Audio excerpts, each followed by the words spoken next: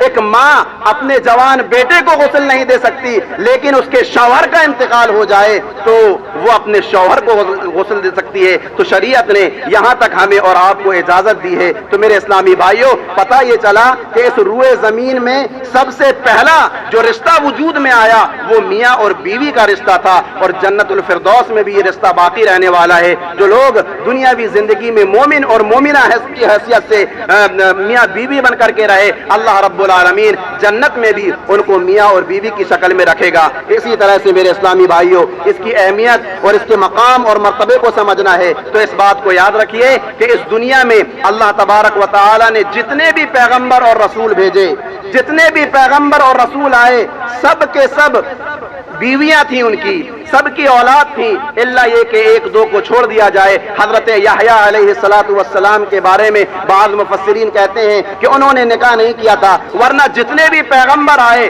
جتنے بھی رسول آئے، سب نے نکاح کیے، سب کی بیویاں تھیں، سب کی اولادیں تھیں. اللہ رب العالمین قرآن مجید کے اندر فرما رہا ہے وَلَقَدْ أَرْسَلْنَا مِنْ قَبْلِكَ وَلَقَدْ أَرْسَلْنَا رُسُلًا مِنْ قَبْلِكَ وَجَعَلْنَا لَهُمْ أَزْوَاجًا وَذُرِّيَّةً کہ اے پیغمبر، ہم نے آپ سے پہلے جتنے بھی رسول بھیجے ان سب کی بیویاں تھیں، ان سب کی اولادیں تھیں. خود پیارے نبی جناب محمد اکرم صلی اللہ علیہ وسلم کی زندگی کا آپ جائزہ لیجئے. اللہ کے نبی جناب محمد اکرم صلی اللہ علیہ وسلم نے 11 شادیاں کی. ساری ان کی بیویاں جو تھیں وہ بیوہ تھیں، لیکن حضرت عائشہ صدیقہ رضی اللہ عنہا یہ کنواری تھیں. تو میرے اسلامی بھائیوں، اس کی اہمیت کو سمجھیے، اس کی فضیلت کو سمجھیے، اس کے مقام اور مرتبے کو سمجھیے، اور بغیر نکاح کے جو ہے معاشرہ کو خراب کرنے کی کوشش نہ کیجیے. اسی طرح سے میرے اسلامی بھائیوں، شریعت کہتی ہے کہ نکاح کے ذریعے سے تم اپنے دین کو محفوظ رکھ سکتے ہو. نکاح کے ذریعے سے تم اپنے دین کو محفوظ رکھ سکتے ہو. نکاح یہ تمہارے اخلاق کی حفاظت کرتا ہے، نکاح یہ تمہارے کردار کی حفاظت کرتا ہے، نکاح یہ تمہاری جوانی کی حفاظت کرتا ہے، نکاح یہ تمہارے جذبات کی حفاظت کرتا ہے. نکاح کے بغیر تم جوانی کی حفاظت نہیں کر سکتے، نکاح کے بغیر تم اخلاق کی حفاظت نہیں کر سکتے، نکاح کے بغیر تم کردار کی حفاظت نہیں کر سکتے، نکاح کے بغیر تم دین کی حفاظت نہیں کر سکتے، نکاح کے بغیر تم اپنے جذبات کی حفاظت نہیں کر سکتے. اسی لیے اللہ کے نبی جناب محمد اکرم صلی اللہ علیہ وسلم نے فرمایا کہ جس نے نکاح کر لیا، جس نے نکاح کر لیا اس نے اپنے آدھے دین کو مکمل کر لیا، اس نے اپنے آدھے دین کو مکمل کر لیا. اب اسے چاہیے کہ وہ اپنے بچے ہوئے آدھے دین کے معاملے میں اللہ رب العالمین سے ڈرتا رہے، اللہ رب العالمین سے خوف کھاتا رہے. شریعت کہتی ہے کہ نکاح کے بعد یہ جو ازدواجی تعلقات ہیں جس میں انسان اپنی خواہشات کو پوری کرتا ہے، تو یہ مت سمجھو کہ تم محض ایک دنیاوی کام کر رہے ہو، اپنی خواہش کو پورا کر رہے ہو، بلکہ یاد رکھو تم وہ کام کر رہے ہو جو اللہ کے پاس تمہارے لیے باعث اجر و ثواب ہے. پیارے نبی جناب محمد اکرم صلی اللہ علیہ وسلم نے فرمایا کہ کوئی شوہر اگر محبت سے اپنی بیوی کے منہ میں ایک لقمہ کھانے کا ڈالتا ہے تو اس کا یہ ایک لقمہ اس کے لیے باعث اجر و ثواب بن جاتا ہے. حد تو یہ ہے کہ اللہ کے نبی جناب محمد اکرم صلی اللہ علیہ وسلم نے فرمایا کہ شوہر اگر اپنی بیوی سے ہم بستری کرتا ہے تو اس کے یہ ہم بستری اس کے لیے باعث اجر و ثواب بن جاتی ہے. صحابہ کرام کھڑے ہوئے، پوچھا اللہ کے رسول ہم بستری کیسے باعث اجر و ثواب بن سکتی ہے؟ اللہ کے نبی جناب محمد اکرم صلی اللہ علیہ وسلم نے کہا اے میرے ساتھی، اے میرے صحابہ، ذرا بتاؤ تو صحیح کہ ایک انسان اگر اپنی جنسی خواہشات کو پورا کرنے کے لیے کسی غیر عورت کے پاس چلا جائے تو کیا اس کو گناہ ملے گا یا نہیں؟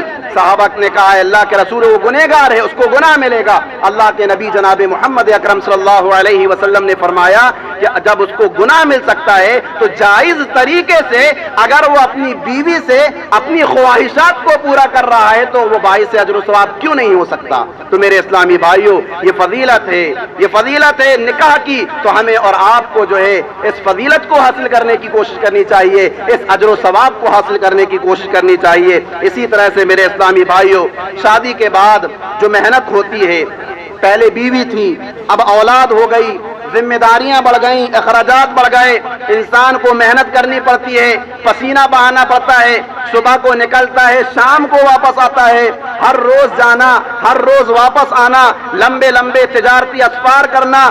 آخر ایسا کیوں ہے؟ اپنے گھر والوں کو پالنے کے لیے، ان کی ضرورتوں کو پورا کرنے کے لیے۔ تو کیا شریعت نے اس میں کسی طرح کا کوئی اجر و ثواب رکھا ہے؟ میرے اسلامی بھائیوں، شریعت کہتی ہے کہ وہ مرد جو اپنے گھر والوں کو پالنے کے لیے، ان کو پہنانے کے لیے، ان کو کھلانے کے لیے، ان کی جائز ضرورتوں کو پورا کرنے کے لیے محنت کرتا ہے، مشقت کرتا ہے، مزدوری کرتا ہے، کاروبار کرتا ہے، مارکیٹ میں جاتا ہے، لمبے لمبے سفر کرتا ہے، اس کی یہ ساری کی ساری محنت اس کے لیے باعث اجر و ثواب ہے۔ اللہ کے نبی جناب محمد اکرم صلی اللہ علیہ وسلم نے فرمایا کہ ایک دینار وہ ہے جس کو انسان جہاد فی سبیل اللہ میں خرچ کرتا ہے، ایک دینار وہ ہے جس کو انسان غریبوں کی ضرورت کے لیے پورا دیتا ہے، ایک دینار وہ ہے جس کو انسان غلام کو آزاد کرنے کے لیے نکالتا ہے، اور ایک دینار وہ ہے کہ جس کو انسان اپنے گھر والوں کے لیے، اپنی بیوی بچوں کے لیے نکالتا ہے۔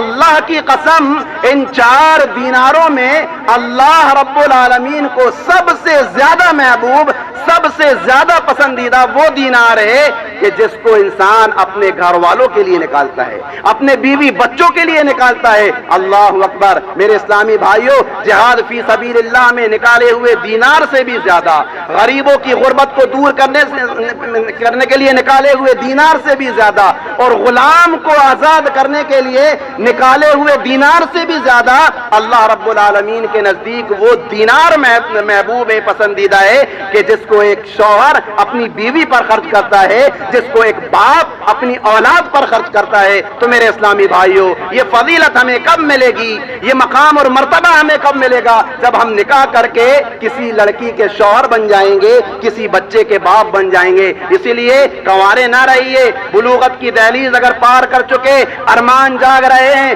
جذبات بھڑک رہے ہیں، تو میرے اسلامی بھائیوں، یوں ہی کنوارے رہ کر یا اکیلے رہ کر اپنی زندگی کو خراب نہ کیجئے، معاشرے کو خراب نہ کیجئے، بلکہ نکاح کیجئے، شادی کیجئے، اپنے آدھے ایمان کو مکمل کیجئے، اور اپنے آدھے ایمان کے لیے اللہ رب العالمین سے ڈریے۔ تو میرے اسلامی بھائیوں، یہ نکاح کے تعلق سے چند اہم اور ضروری باتیں تھیں۔ ایک اور بات کہ شریعت کی ایک تعلیم نکاح کے سلسلے میں یہ بھی ہے کہ نکاح کرنے میں جلدی کرنا چاہیے، تاخیر نہیں کرنا چاہیے، لیٹ لطیفی نہیں کرنا چاہیے۔ اس کے بڑے خراب نتائج ہمارے اور آپ کے سامنے نکل کر آتے ہیں۔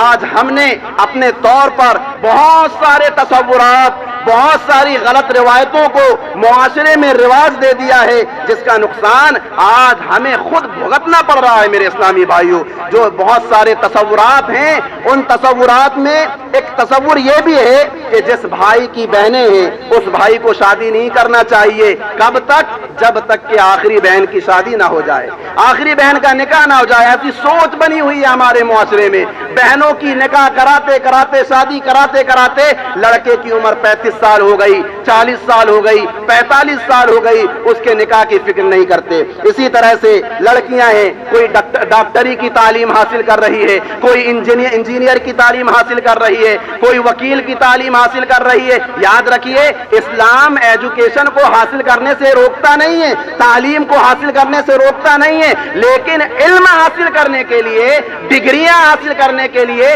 اپنی عمر کو ضائع کر دینا، اپنی عمر کو برباد کر دینا، ایک آدھی عمر کو ضائع کر دینا، شریعت اس کی اجازت نہیں دیتا۔ میرے اسلامی بھائیوں، ہمیں اور آپ کو اس کی طرف توجہ دینا چاہیے۔ اللہ کے نبی نے فرمایا، اے نوجوانوں، تم میں سے جس کے اندر بھی شادی کی استطاعت ہے تم شادی کر لو۔ شادی کرو گے تو تم اپنی نگاہوں کو محفوظ کر لو گے، اپنی شرمگاہوں کی حفاظت کر لو گے۔ تو بے شمار فائدے ہیں میرے اسلامی بھائیوں نکاح کرنے کے۔ ہمیں اور آپ کو جو ہے لڑکا اگر اچھا ہے، مناسب ہے، بہتر ہے، دیندار ہے، سمجھدار ہے، یہ نہیں دیکھنا چاہیے کہ برادری سے باہر کا ہے، کنبے قبیلے سے باہر کا ہے، یا پھر جو ہے یہ مالدار نہیں ہے، غریب ہے، بلکہ جو ہے ہمیں نکاح کر دینا چاہیے۔ ایسے ہی لڑکیوں کو بھی دیکھ کر کے نکاح کر دینا چاہیے۔ یہی چند اہم اور ضروری باتیں تھیں نکاح کے تعلق سے۔ انشاءاللہ آئندہ خطبات جمعہ میں اور بھی اسی طرح کے ٹاپک جو شادی اور بیاہ سے متعلق ہیں آپ حضرات کے سامنے رکھے جائیں گے۔ اللہ تبارک و تعالی سے دعا ہے الہ العالمین ہم تمام کے تمام مسلمانوں کو قرآن اور حدیث کے مطابق زندگی گزارنے والا بنا۔ الہ العالمین ہم گناہ گار ہیں، ہم خطا کار ہیں، ہم نے اپنی زندگی میں جان بوجھ کر گناہ کیے، انجانے میں گناہ کیے۔ پروردگارہ تو تمام کے تمام گناہوں کو معاف کر دے۔ الہ العالمین ہم نے اپنی زندگی میں جو بھی ٹوٹی پھوٹی چھوٹی موٹی عبادتیں کی ہیں، الہ العالمین تو ان کو شرف قبولیت عطا فرما۔ الہ العالمین ہم تمام کے تمام مسلمانوں کو ہر طرح کے فتنوں سے، دجال کے فتنے سے، یاجوج ماجوج کے فتنے سے، زندگی کے فتنے سے، موت کے فتنے سے محفوظ رکھ۔ الہ العالمین ہم تمام کے تمام مسلمانوں کو بروز قیامت جہنم کی دہکتی ہوئی آگ سے بچا کر اپنی جنت میں داخل فرما۔ آمین ثم آمین، وآخر دعوانا ان الحمد للہ رب العالمین۔